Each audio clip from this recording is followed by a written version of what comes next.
کرنے کے بعد اس کو توڑنے والے ہوں گے، یعنی اور اللہ سے وعدے کر کے توڑیں گے. وَيَقْطَعُونَ مَا أَمَرَ اللَّهُ بِهِ أَن يُوصَلَ، اور وہ جو جس کو جوڑنے کا اللہ نے حکم دیا ہے اس کو توڑیں گے، یعنی قطع رحمی کریں گے. وَيُفْسِدُونَ فِي الْأَرْضِ، اور وہ اس طرح سے زمین میں فساد کرنے والے ہوں گے. تو ان کے ساتھ کیا ہوگا؟ أُولَٰئِكَ لَهُمُ اللَّعْنَةُ، ان کے اوپر اللہ کی لعنت ہوگی، اور جس کے ساتھ اللہ کی لعنت ہوگی وہ اللہ کی رحمت سے محروم ہو جائے گا اور وہ جہنم رسید ہوگا. لہٰذا اللہ نے فرمایا وَلَهُمْ سُوءُ الدَّارِ، اور ان کے لیے بہت ہی برا ٹھکانہ ہوگا. اللہم لا تجعلنا منہم.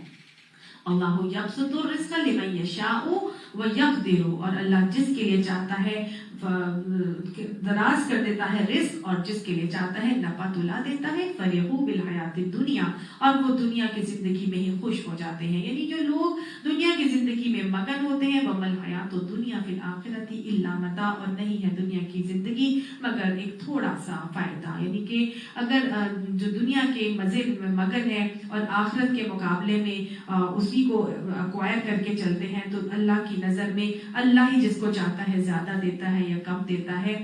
یہ دنیا کی حقیقت صرف اور صرف دھوکے کا گھر ہے. لہٰذا اس میں پڑنے کے بجائے کیا کرو؟ اپنی آخرت کو سنوارنے کی فکر کرو.